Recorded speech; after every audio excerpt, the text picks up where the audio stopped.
Hey everyone, welcome back. I am excited today to bring you a friend of mine. Some of you may have seen on the gram my dancing videos from my dance class that I used to do in person on Fridays until I moved.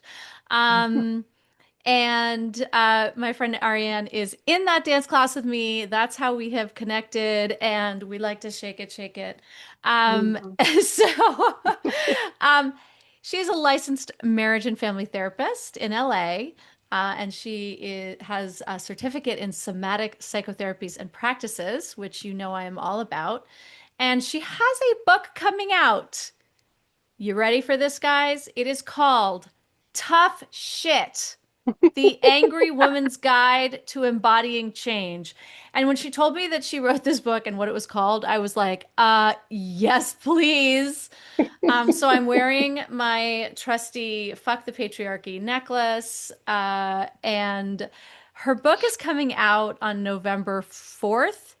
Yep. But it is available for pre-order everywhere. So we're going to get into talking about the book and and all of our anger, all of women's anger, especially right now, Mhm. and all the things. So welcome. I'm so glad you're Thank here. you. This is so fun. This is so great. I'm so happy to Uh, be here. I am so happy that you are here. So all right, let's start. I want to sort of start off by talking about your book. Like Yeah. what what precipitated this? Yeah. Tough shit. Yeah. There it is. So I have been working in private practice um, for the last year. And as I came to being a therapist later in life. I was a dance educator for 20 years and a choreographer and a dancer, which is Which is why we like to shake it on Fridays. That's my mm-hmm. Friday church.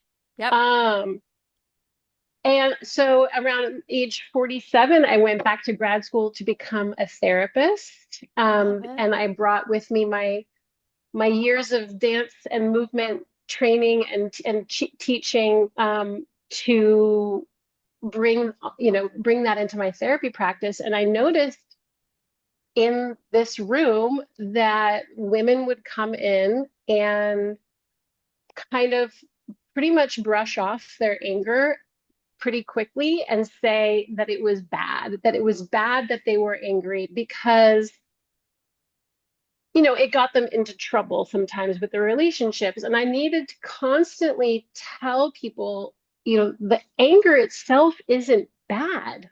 No. It's information. It's important information.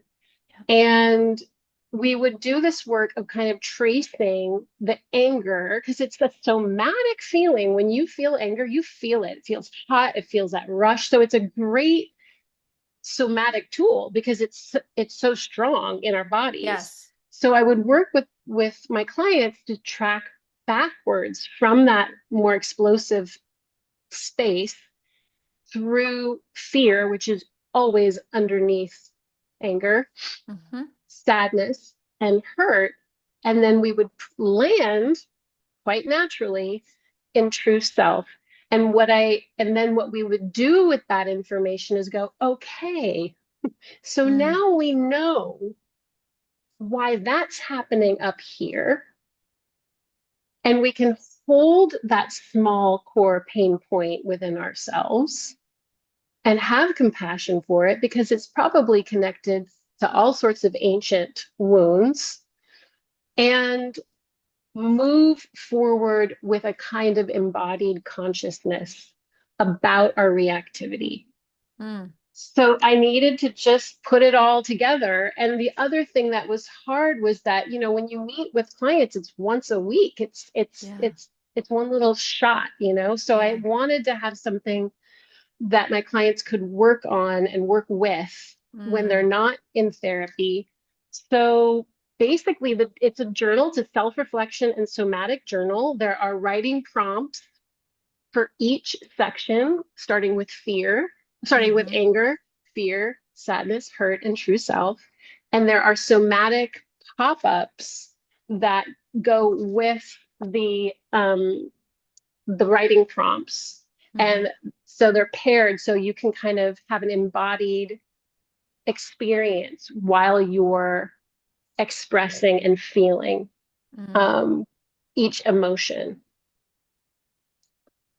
And so the somatic pop-ups, I love everything about this. The Yeah. somatic pop-ups are like prompts to do Yeah. something physical. So here is a prompt in the sadness section. Devastation is coursing through my body is the prompt, and you can write Mhm. whatever you need to do about devastation. And then the somatic pop up says, sitting or standing, clap your hands once hard and start rubbing. Mm.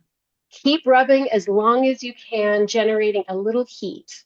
When you notice the temperature rise between your hands, pause and hold your palms near your face, fingertips resting on your eyebrows and the base of your palms just below the cheeks.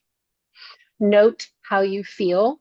And Mm. then it gives you a little description. Friction from rubbing creates warmth, soothing. Touching your face stimulates pressure points and provides a sense of self comfort. So it gives you a very simple body movement exercise, if you want to call it an exercise. It's very Yeah, simple to just kind of get into the body sensations that are happening when you're feeling and expressing this emotion.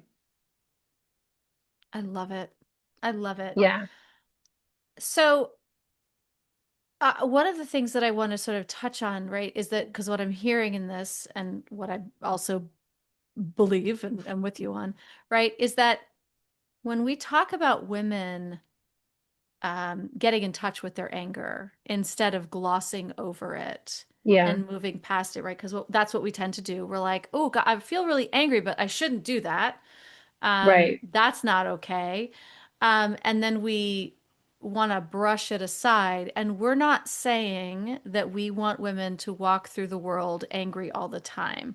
We're not saying, right? I Yeah. mean, there's a lot to be angry about. Yeah. Um, yeah. Well, here's the thing. Right now, what you see is a lot of people, mostly men, but a lot of people using their anger as a kind of truth, Mhm. which almost like a justification. Like the feeling. Now, anger is a secondary emotion. Right. It's always more of a public face of a smaller emotion. Fear, usually, sadness or hurt. So now what you're seeing is that people are using anger as almost like a justification for blame, for banishment, for uh, cutting out, um, abandoning. Um, and no, the other side of that spectrum is no, we don't want to live in just fury and just kind of embody it ourselves. Right. But there's actually other things you can do. You can use the energy of anger, which is what it is. Emotions are energies Hmm. as a signal of something is important to you. And Yes. here's the difference between the outward projection of that anger and what I'm asking people to do with this is that we're using anger to know ourselves. Mm, And I think that is pretty radical right now because we don't see a 100%. lot of people doing that. Hmm. Yes. I love that. There's so much information in our anger. There's so much information, right? So much information. Wow. Yeah. I mean, and that's why it's such a great tool because also it is big, a big feeling. Hmm. A lot of the times we disconnect when we feel something in our body, we're told to shut it down and push through. Hmm. Hmm. But in this case, I'm asking you when you feel that heat, when you feel that explosion, when you feel that rallying cry, to kind of just kind of grab hold of it, embrace it, bring it in and go, let's follow this. Let's follow this down to the core. And then we can use it for positive change, not only in our own lives, but maybe even in our world. Mm-hmm. Mm-hmm. And I love that, really the information that we're talking about is, as you said, like you're distilling it down, down, down to true self. Yeah, it's really about self-reflection here and Mm-hmm. making changes within your own and reframing your own understanding of who you are. Mm-hmm. And if you do that, you automatically move through the world differently. Yeah. Yes. Yeah, I mean, one of the things we talked about always in dance was Mm-hmm. if you move, if you look at, if you, sorry, if you pay attention to your shoulder changes. Mm-hmm. And I feel this is because it's true. I mean, if you're just kind of moving through your dance class and you're doing this with your arms, Mm-hmm. you're doing it. But if you focus on the shoulder and you do this, it changes the movement, it changes everything. So I believe it's the same thing with psyche and Mm. emotions. If we pay Yeah. attention, we change. Mm. It's that simple. Yeah. It's that simple and that profound, right? Yeah. Um, and this is a radical act for women in particular because we have been taught that our anger is not okay, that our anger is wrong, that, it's not a female emotion, right? Men are allowed to be as angry as they want. Um, and so, it's a hard emotion, Yeah. which doesn't belong. And if we are angry, we're a bitch. And so to stop women in their tracks and say, no, no, no, no, no, let's Use it. experience this. Let's Yes. utilize it. Yeah. Mm-hmm. It's really much more than just feeling and expressing. It's about um getting into the nuance of it and to really be vulnerable, actually. Because in the anger, there it's just it's a sort of smoke signal, right, for something that's going on very deep inside of us. Mm-hmm. And usually Mm-hmm. it has something to do with the way that we've been treated Yep. or messages we've gotten Yeah. that we don't even know we might be carrying on sort of unknowing that we're carrying them. Yeah. Um, and there is I'm just reminded of a conversation I had with a client yesterday about her anger and Hmm. that and we were talking about the idea of um she says she's wearing her anger right now like a shield. It's like a cloak of armor. Yeah. And um she's a lot to be angry about Hmm. in her marriage. Right, right. And we were talking about the effectiveness of working through that anger while she's still in a situation that's unsafe. Yeah. And my my reaction to that was not yet, right? You're holding it, it is a cloak and it is your armor and it Hmm. is your protection and for a reason, Hmm. right? There I think there does need to be a safe container of therapy, right? Hmm. Or working through these things when you're first confronting that, what Yeah. might be under the anger, right? Yeah. We have to protect Hmm. um, that true self, those softer We do. feelings, the We do. pain, right? Yeah. Um, how would you Yeah. recommend people, knowing that my audience is going through these very, very delicate, very difficult times, right? And Yeah. they have a lot of anger, some of Yeah. it, most of it, very righteous, Yeah. but also protective. Yeah. Well, I would say the journal, Hmm. this journal or any journal, is a really wonderful place to hopefully it's private. Right. Keep it private. Mm-hmm. Lock it away in your car, wherever you need it to process and track your feelings. But I love this image that you talked about of the wearing of the anger. And that reminds me of, an embodied practice too around, you know, walking through your day Mm-hmm. with a consciousness of that anger Mm, armor. How does that, if you walk into Trader Joe's with that anger armor on, how does that change how you feel? And how does it change how you interact? Because you're protecting the softer underbelly underneath that. mm-hmm. And then maybe if there's a moment in your bathroom in the evening where you can literally visualize taking the parts of the armor off and revealing the naked truth, stepping into the bath, being in a place where you can really just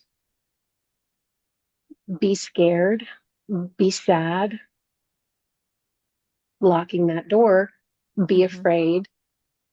I think there is a lot that we can do with these kinds of somatic visualizations that are incredibly um, powerful. Even something like this, like a gesture, um, Mm-hmm. that if that your client created a gesture like this, and when she needed to, when she was feeling vulnerable, just to discreetly create a gesture to remind her of Yeah. her armor. For those of you who are listening and not watching, Ah, what Ariane is doing right now is crossing her arms in front of her like you would in a protective like a shield or like a holding it. protective Yeah, shield, and then to if when you feel unsafe to actually create. intentionally cross your arms in front of your chest to create that shield. So you're calling there's an intentionality to it. Yes, Um, using your body, using your mhm, gestural, your pose, your posture to call up parts of yourself. In fact, at each section, at the end of each section in the journal, um, it asks you to do something with the page. At the very end of the anger section, the book asks you to tear the page out, crumple it as hard as you can, and throw it in the corner of your room. mm, The mhm. fear page asks you to rip it out and hold it in front of you like a shield, just Mm, like your client. And to yeah. feel what it feels like to just hold a position that feels protective. That's something you can draw on. I know Mhm. it sounds kind of like a little woo-woo, but it Mm, really, when you embody an emotion and embody the understanding of what you're going through, like physically, somatically, it's a whole new way of knowing and understanding. absolutely. I mean, I think at this point, the science on somatics is so clear. And so, it may sound woo, but we've been talking about women going to the bathroom and doing power poses in the in a Yeah, bathroom stall before a meeting, like, for years now, right? For, yeah, over a decade. So this is becoming far more, I think, commonplace, and we talk about somatics a lot on my show because it is really important. It and in with my clients, right? This embodiment, we get so stuck in our heads. Should I stay or should I go? Should I, is it this bad? Is it that bad? We're taking constant measurements and comparisons and da da. Da. And when I ask my clients, right, or when I ask my audience to just stop, breathe, and feel. listen to your body. What is it saying right now? Yeah. Yeah, And it's I like, know. boom.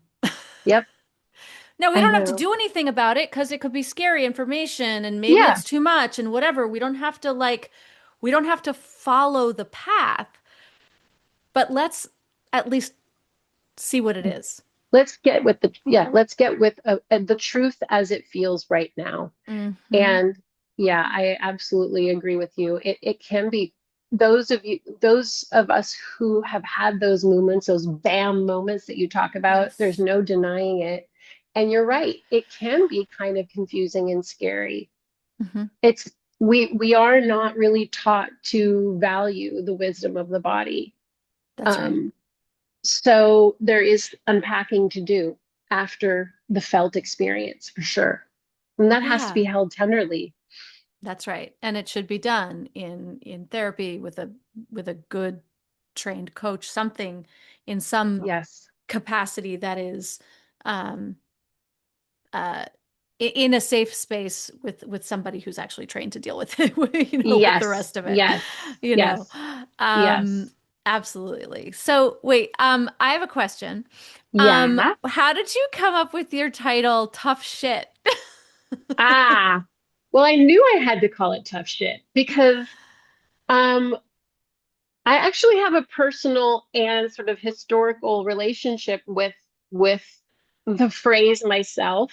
Uh-huh. Um, and actually, I went on a deep dive into this particular idiom, and it was actually first used in the 1800s in a newspaper, where the first time this phrase was mentioned was by a man who the quote was something like the original version of this phrase was tough titties. Tough titties. Sure. Yep. And it, yeah, and it was, and the quote was tough titties, boys will suck it up.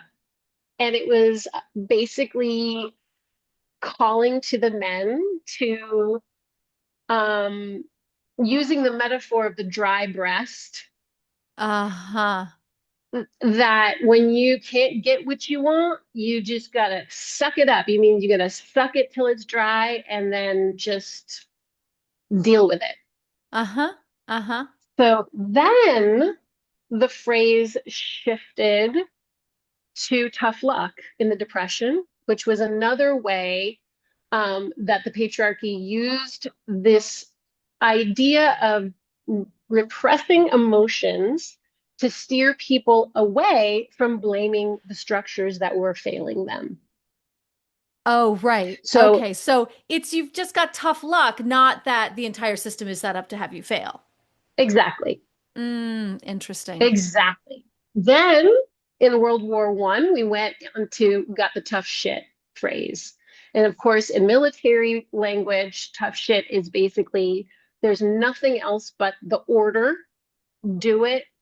And if you don't like it, tough shit. Tough shit. Hmm. In the military world, that was really about lose your independent thinking, become follow orders. That's it. That's all you need to do. You're just a cog in this wheel. Yeah, You don't get to have feelings about it. You don't get to, right? It's just, right. yep. Yeah. Hmm. Then in the 70s, when I was growing up, it became tough noogies. Now, Yes. I remember noogies that. is a playground game where you Knuckles. put your knuckles in somebody's head. So in this case, they kind of infantilized the phrase by saying tough noogies, it's just a game. Don't make it such a big deal. Uh-huh. Don't, if it hurts, right? Knuckles on your head hurts, tough noogies. Again, another kind of way to just say it's all a game, it doesn't matter. Brush off your feelings. So here we are. I'm taking back tough shit and I'm using it to as a reclamation Yeah. to say tough shit. I actually do have feelings. Mm, I actually am angry. I actually am scared. I'm sad and I'm hurt. And I'm going to deal with it. mm. And because I'm going to deal with it, you're going to deal with it. Yes. So, Wow. yeah, there are actually over 20 idioms in the American language that basically mean essentially the same thing. Hmm. Tough shit, uh, you know, don't cry over spilt milk. Yeah. Um, what's the other one? Tough luck, buttercup, or something like Yeah. that. Uh-huh. Suck it There's up, Buttercup. suck it up, buttercup. Yep. Yep. Yep. And then, of course, the ultimate of the patriarchy, pull yourselves up by your bootstraps, don't complain, just keep trucking. Hmm. Hmm. So Don't be a pussy. Yep. Grow a Yep. pair. Yep. Yep. Yep. We have we have more than any other language. We have phrases that basically essentially mean this, Wow. That is which is fascinating. it's really crazy to think that our country was developed with this notion of dismissing real, essential, valid feelings, Mm. both in both men and women. I mean, the patriarchy fucked Yeah. men Fuck, too. fuck, absolutely. I say it all the time. Yeah, Scream it from the yeah, rooftops. This isn't working for you guys either. That's why you're committing suicide at higher rates than ever before. yeah, This is not working for you either. Yeah, absolutely. Absolutely. So yeah. fascinating. So fascinating.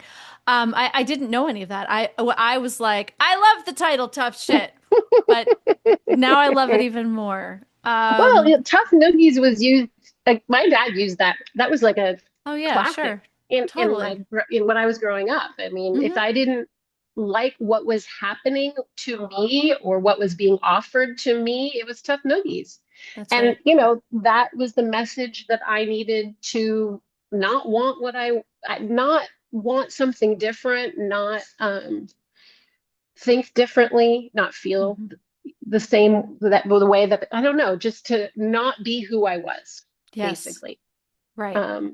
So again, personal and historical reclaiming Hmm. of this phrase. I love that. I love that. So in your own personal history, Yes. are there are there things are there ways in which you have expressed or not expressed anger that you have sort of learned from from your studies Mm. and now your practice?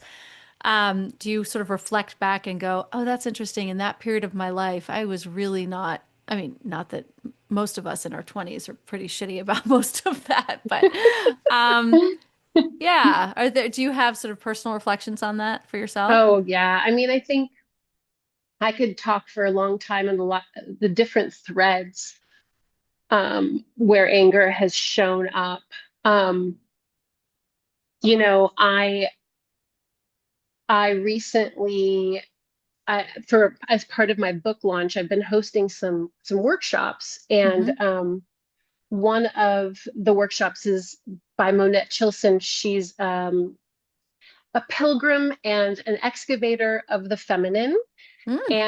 And she led a ritual where she did some shamanic rattling and asked us to, after talking for a bit about excavating truth out of stories that were told to us about ourselves, um, she asked us to go into a meditation to think about the stories that were told about us and to maybe seek out and excavate some alternate versions of that story. And one of the Mm. things, right when she was telling me about this, that this is what she wanted to do for the ritual, I had this sudden revelation. My parents divorced when I was one. I was Me too. pre-verbal.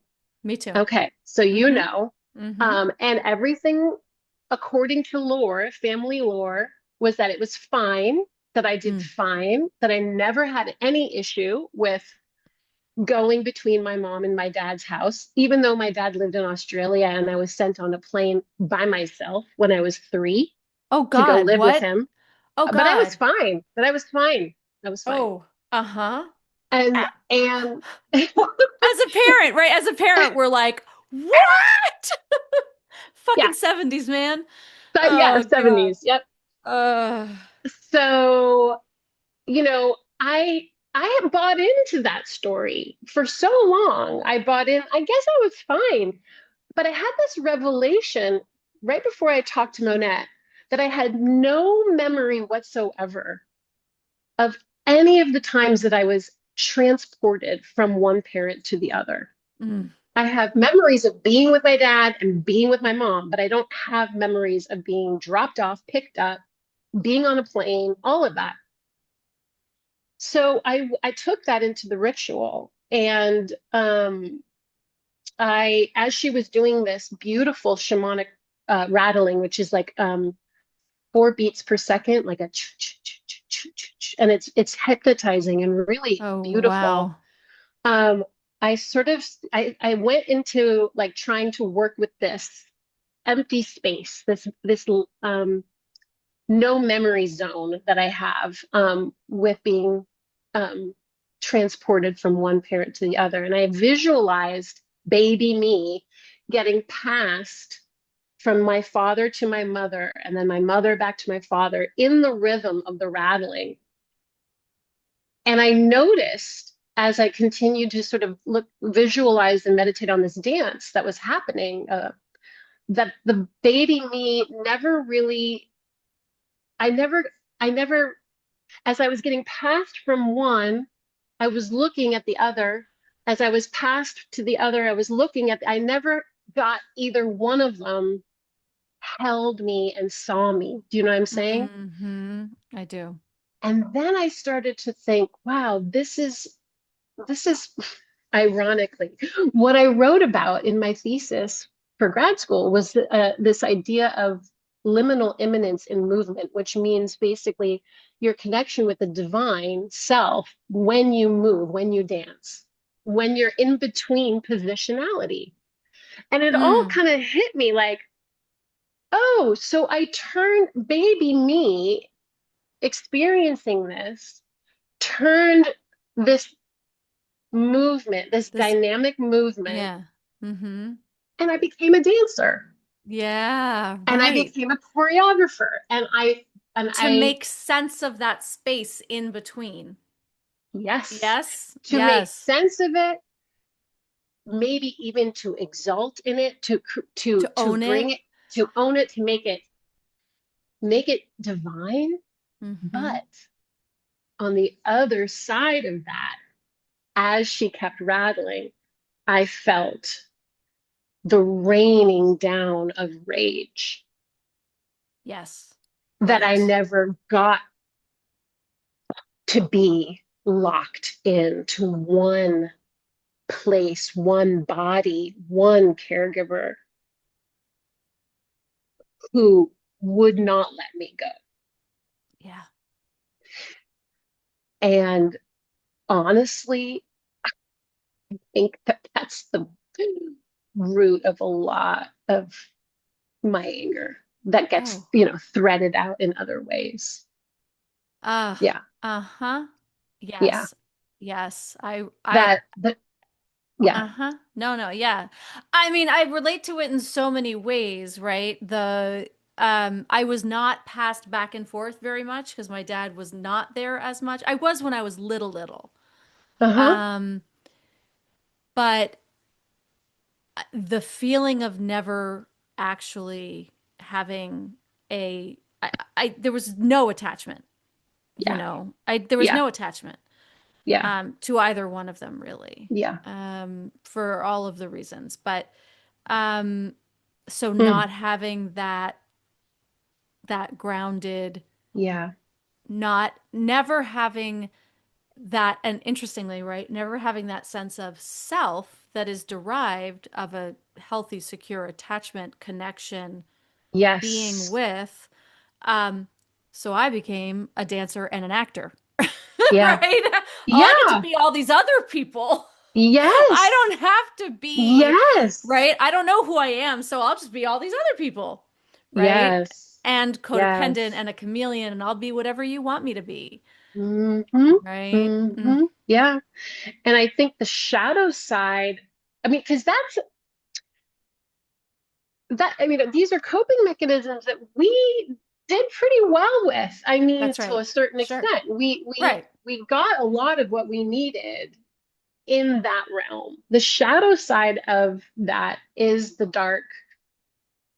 consequence of that, which is that we're doing it because we don't know in an embodied way what it feels like to be home Yeah. in our own selves and held by a secure other. And so often, speaking of marriages, so often we try to heal that original attachment wound with our partner who has their own attachment issues and most likely Yeah. isn't going to be a secure parent figure for us because that's not their job anyway. It's not their job, right? Right. Yeah. Sorry, Harville Hendrix, but that's actually not their job, Yeah. right? Yeah. Yeah. Having spent entirely too much time in imago therapy with my ex-husband, I can tell you, it doesn't work. It works for a lot of things. I think it teaches great communication skills, but maybe that's about it. Mm, But mhm. yeah, right. I love this. That they are not the one. They are not our healer. They might be our No. teacher. Yeah. Right. Well, the relationship, if we do the work, the things that come up in the relationship can point us, of course, back to our anger, fears, sadness, and hurt, Hmm. and to true self. And we're the ones that have to do the reframing and the digging. Yes. Yeah. Do you find in your practice that um this is going to be a hot button question, but everyone, Yeah. my audience is used to it, that men are as willing to do that level of digging? Hmm. My clients do. My male clients do. Yeah, they Yeah, do. I love They it. really do. They Good. really do. Um, Absolutely. I mean, I Yeah, love that, right? it's It's not, given me a lot of hope. To be honest, yeah. I mean, I have men across the ages. I have young men, I have middle-aged men, I have a couple of 75, 85-year-old men. Um, and they're all doing the really hard work of self. And some of them are really doing it because they want to be better in relationship. I Yeah, mean, for my audience listening or watching right now, I I do want you guys to hear this, that there are men doing the work. yeah. Um and and that this is what it takes. Like it takes the courage and um the Consistency. willingness. And it's hard, and it's hard, and it's scary, but like we're doing it, you're doing it. Yeah. Oh, yeah. And they're facing really tough shit about themselves. You Yeah. know, they really are. Mm, And how their fears and how their biases and how their old messaging has taken them astray. So yeah, I know because word on the street, you know, is that it's really tough out there in the dating game oh, because, uh-huh. quite frankly, women are so more profoundly, in general, in touch with their shit and willing, at least willing to process it and have That's open right. conversations about it Yeah, without getting activated. Um, absolutely.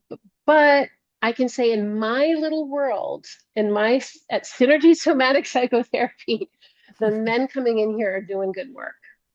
That's Yeah. really great. I mean, it's good to Yeah. hear, because no, it is. It's important because, I know I have certainly been guilty of, just sort of throwing up my hands and like men aren't Yeah. doing the work, and like I don't know what to tell you until something changes.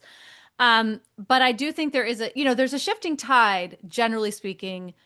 Um, there's a shifting patriarchal tide, right? Where we Mhm. women no longer, quote, need men for their money, for, for access, To have babies. to have babies, right? Like there's a lot of shit that we don't need them for anymore. No. And the response from men, I think, is lagging, Yeah. right? Yeah. And a lot of them just get angry Yeah. and use Lick that their wounds a anger little bit. Yeah. and use that anger and bravado to be more oppressive, right? To try Hmm. and maintain and hold back and take back that power. Yep. Um, but there's a small, as what you're saying and what I'm hearing, and I hear around, is there are small pockets where men are like, okay, this whole system that Hmm. we created to support us doesn't actually work to Nope. maintain our power. Yep. Um,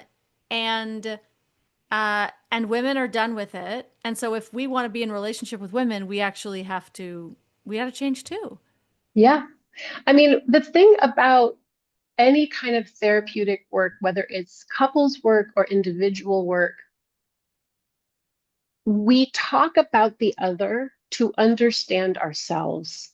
Mhm. You know, For so sure. often people come into therapy and they just want to talk shit about whatever, all the people in their lives that are bugging them.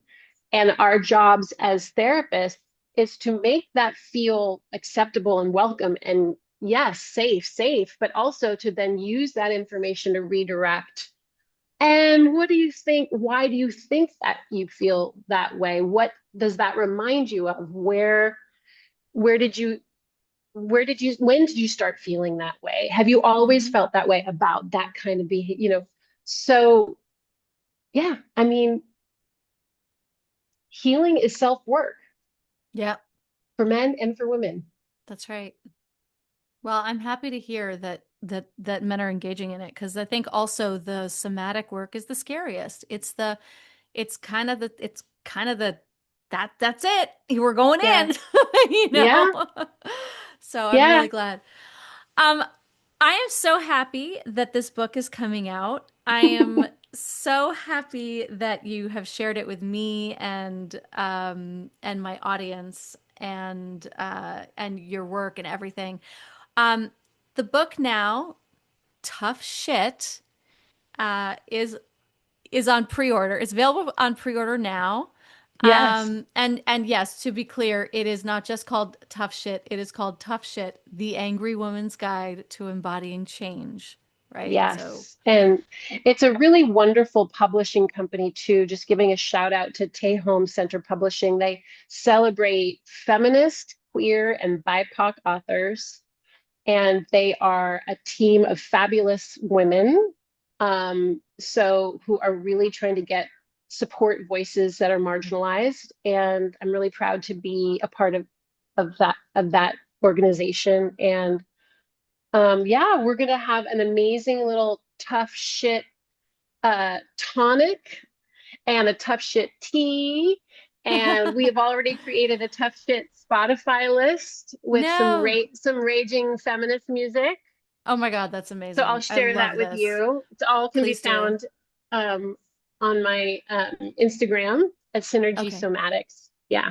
Okay. So everything, every links to everything will be on your Instagram, Synergy Yeah. Somatics. Yeah. And we'll get them in the show notes too.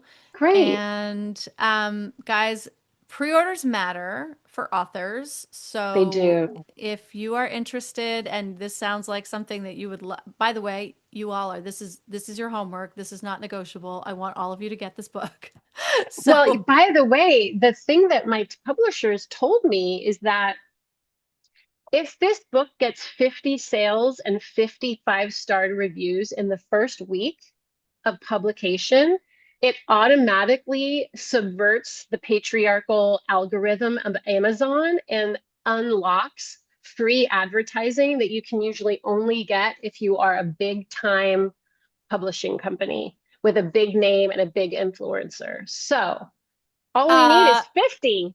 guys, all right. Everybody get on your computer right now, go to Barnes and Noble. For some reason, right now, as of today, when we're recording, Amazon only has a pre-order for Kindle, which doesn't make sense I think because that's it's a going to journal. change. So Yeah. hopefully that'll change. But we did find it on Barnes and Noble and other places. So, and do you have a website for this? Yeah. Yes. Yeah. My synergy somatic psychotherapy is where everything is housed. Good. Yeah. Okay, so that's where we're going to go. You're going to pre-order this book. You guys are going to start doing this work. You're going to thank me. And for anyone who is local to Pasadena-ish area, that is where Ariane practices.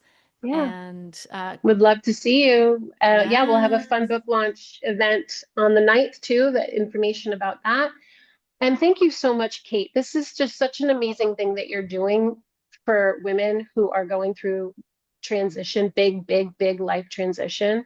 hmm, We need each other in these moments yes, where it's so important to feel not alone. Um, yeah. man, let's just keep building the community of angry women using that anger for positive change. Do you see behind me? I've got my my fuck you woman. Do you see? Yes! You know, that's right. All Yeah, right. Ariane, I love it. I love you. I'm so happy that we got to have this conversation. Thank you so much for being here. thank you. Thank you so much. Wonderful to be here.